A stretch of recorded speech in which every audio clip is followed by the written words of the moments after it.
Amazing.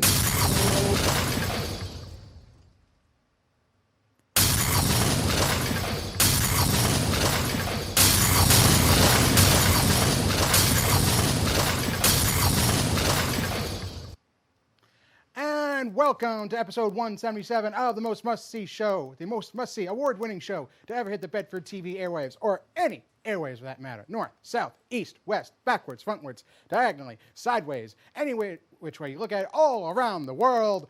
The Wrestling Connection. I am your host of the Wrestling Connection, your connection to the wrestling world, the perfect Ken, the fedorable felon, the kinetic jackhammer, the phenomena Hill, Mr. Ken Hill, at your service today, bringing you all the news in professional wrestling. Alongside me in the studio, as always, your four-time Big Four pay-per-view champion, how apropos, the infamous Mr. Greg Dolan. All right, so we got a lot to get through. We're gonna run through everything really quick. A lot of predictions to get in here today. We got Greg's picks, we got my picks, Julie's and Nick's. We'll try to run through them as quickly as we can. Try to give you every match as succinctly as possible. So let's start with, of course, the kickoff match, which seems like for the 10th time, ironically, it's Mr. Perfect 10 himself, Ty Dillinger, going up against Aiden English in the kickoff match for WWE Battleground. Now, I think this goes without saying. Ty has owned Aiden for the last 4 matches, and it seems like that if he wins this, he'll be halfway to, perfect 10 set of wins over Aiden English. Maybe that's the gimmick. Maybe that's what they're going for here, considering this is literally the 5th time they put these two together in singles competition. So I think this one goes without saying. I'm going with Ty, and you know what? Just to get it out of the way, making that my lock of the night. No theatrics here, ladies and gentlemen. I'm making that my lock of the night kickoff match right here. Ty Dillinger for the win. All right, take it over to Greg.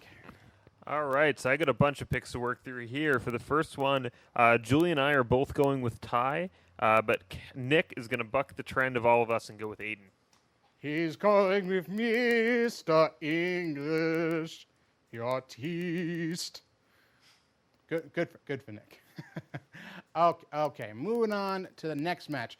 This one was made last minute, but we did manage to get it in. It's actually a rematch from this past week this past Tuesday on SmackDown. Sami Zayn versus the Power Love's own Mike Kanellis. It's so progressive seeing a man take his wife's last name in this day and age. But yes, Mike Kanellis, who got a big win over Sami Zayn this past Tuesday on SmackDown. Zayn demanded a rematch, and he got it right here. Now, safe to say, okay, you know what?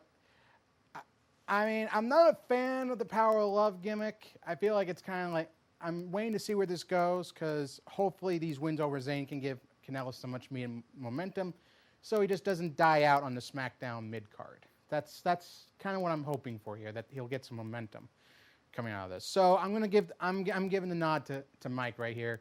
I'm sure Maria's going to factor in somewhere there. I mean, why else would she be at ringside? So Mike Kanellis for the win. All right, so you got Kanellis. You are going to be, I don't know if this is good or a bad thing, and you can be the one to decide, but you're with Nick on this one, and you're against Julie and I, who both went Zayn. Really? Interesting. So you're thinking 50-50 right here with Zayn and... Yeah, this one seems like it could be a close call. I don't know. If you got an up-and-comer, I mean, the best thing to do is just put him over like an established name, and unfortunately, they think Zayn's established. Okay. All right. So we're all split on Mike. On Mike and Zayn. All right. Interesting. All right. Next is again pretty much an example of the lazy booking in the women's division. We have a fatal 5-way elimination match to determine number 1 contendership to Naomi's SmackDown Women's Championship. Isn't this like the third 5-women match that we've? This is what I'm talking about. The lazy booking. Yeah, it feels pretty common. Exactly, it's commonplace now. I mean, you couldn't just have you could maybe even have like a little mini tournament. You had to just lump all 5 women in the match. It's just lazy booking. All right, so now as is typical with multi-man matches, 5 people or more matches, we try to have first and second picks right here. I know everyone was scrounged for time right here, so while I'll give my first and second picks, if no one else has first and second picks, we'll Yeah, I only got first picks for this one. Okay, so we'll give everyone until Sunday night to come up with a Sounds first good. and or second pick for this match. All right, it seems like that they're trying some. I mean, it seems like Tamina's the flavor of the month right here. Tamina Snuka, right in the middle, right here. It seems. Yeah, I'm covering up. It seems like they're trying to do something with her, like having like Lana as her lackey, more or less. So I feel like Lana will be a factor in this match.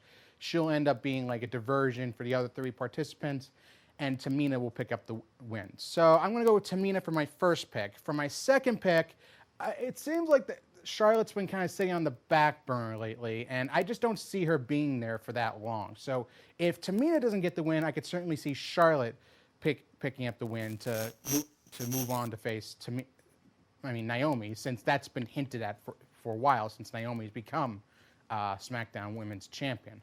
So I'm going to go with Tamina for my first pick, and I'm going to go with Charlotte for my second.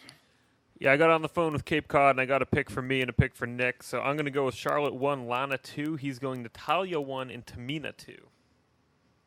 And Julie has Lana. Wait, Talia?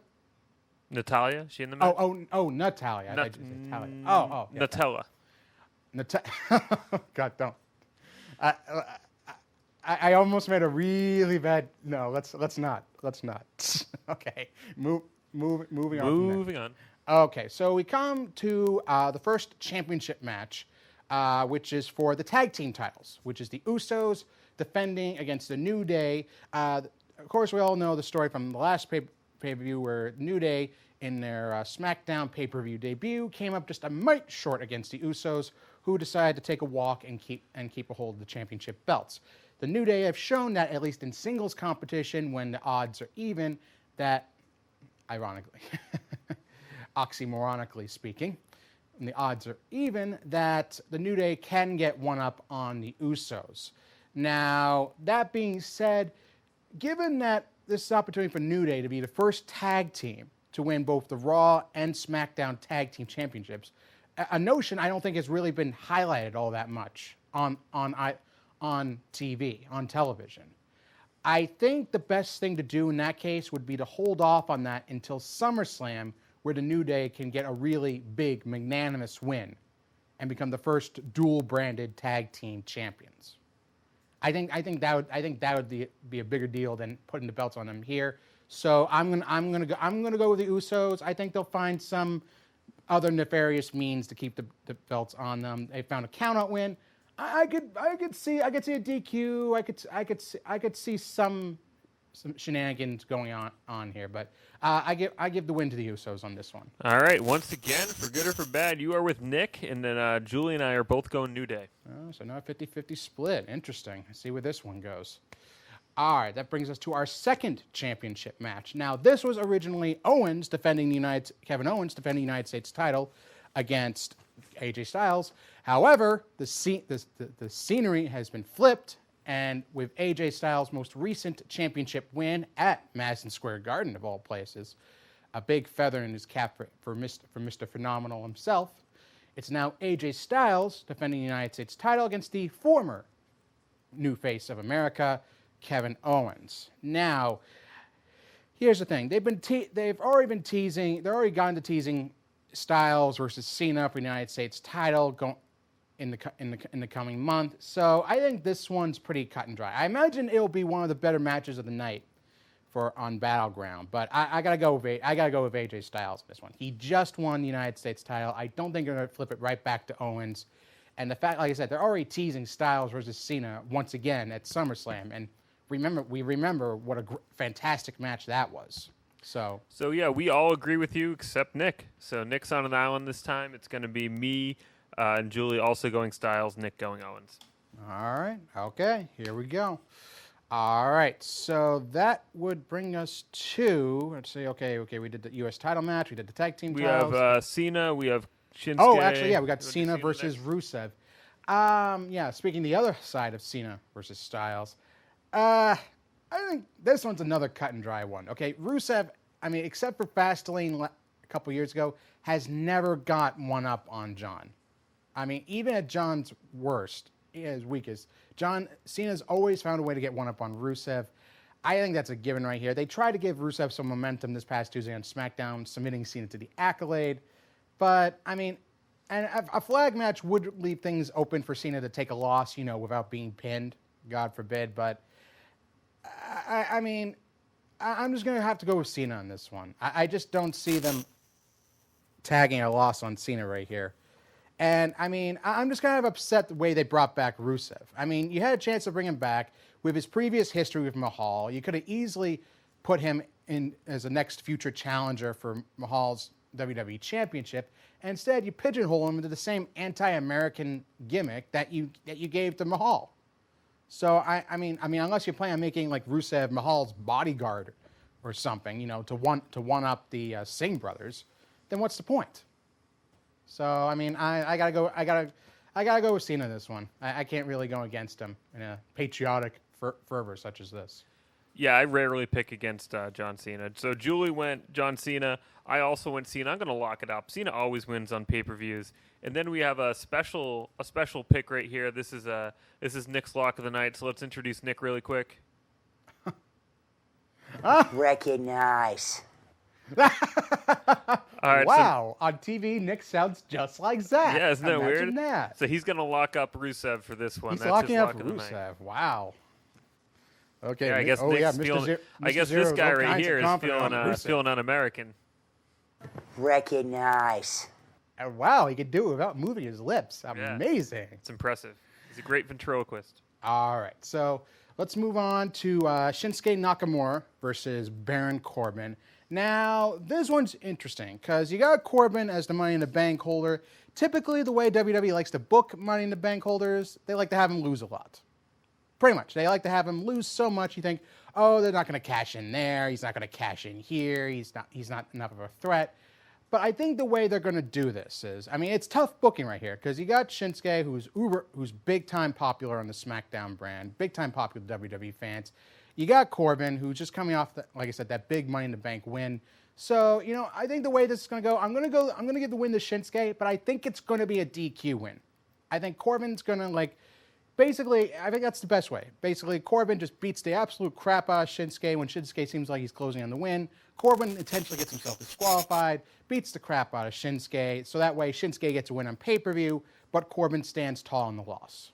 So I'm gonna go with Shinsuke, but I think it'll definitely be I think there's definitely gonna be a dirty finish here. Yeah, this is another 50-50 one. So Julie and Nick both went Corbin, but I'm with you, Team Shinsuke. I think he's gonna win this one.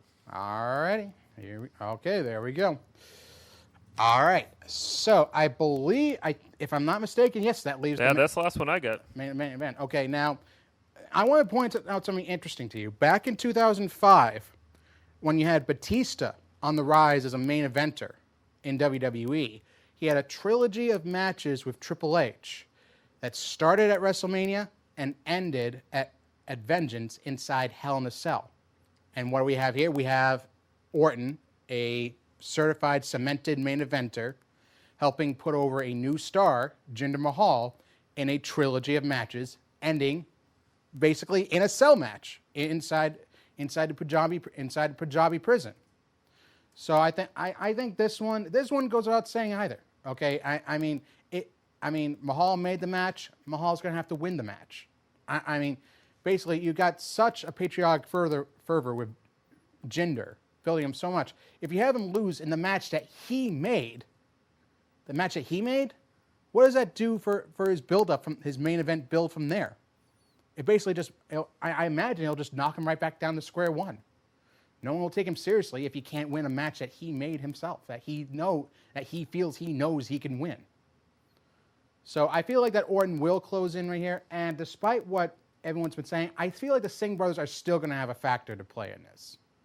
I mean, so far they've been there for Mahal. I feel like that somehow they're still going to factor in. And like I said, what with Rusev seemingly not being, the next challenger for Mahal's championship, we could see Rusev factor in here. Because I mean, once Mahal beats Orton, I mean Orton's going to have to move on to someone else. And I mean, so I could see Rusev getting involved here. Of all people. So I'm going to go with Jinder. I think this one's pretty cut and dry. Mahal's Mahal's not going to lose his own match. Yeah, I'm with you on that one. I'm also I'm going Jinder, as is Julie. Julie actually believes in it strong enough for it to be her lock of the night, but Nick's going Orton. He's on Orton Island, and we'll see how it goes. What's your match time? All right, my match time. I mean, obviously, these kind of matches, like cell matches, prison matches, tend to take up some time. So I'm gonna go a little above watermark right here. I know Julie's time was 23 minutes 30 seconds. I'm gonna go a little further above that. I'm gonna go 25 minutes 15 seconds. All right, 25-15 you got? Yep. All right, so Nick went 36 minutes, assuming it's going to be a really, really long match. Which, I mean, it's at least for once. I know a lot of Randy Orton's matches can feel like 36 minutes, but I think he's stretching it a little bit. Yeah, I'm gonna go with an even 24 on this one. Okay, there we go. All right, so Julie's got 23:30, you got 24, I got 25:15, and Nick's got 36 minutes. All right, so all our picks are locked in, well, except for the women's match. But like I said, we'll iron those out by Sunday. All right, so remember that our Wrestling Connection's live pay-per-view coverage can be caught on this following Sunday. This Sunday, starting at 7 p.m. Eastern Standard Time, on the Wrestling Connection's website. Just go to the WrestlingConnection.com, go to the pay-per-preview section. Recognize Recognize the name. Go to the pay-per-preview section, and you can catch all of your live Battleground pay-per-view coverage. So, like I said, again, starting at 7 o'clock. So in the meantime, folks, gotta sign off. For Greg Dolan, for Julie, for Nick, and for everyone at the Wrestling Connection Bedford TV, I'm Ken Hill, reminding you as always to be connected, get connected, stay connected. The dreamers and me.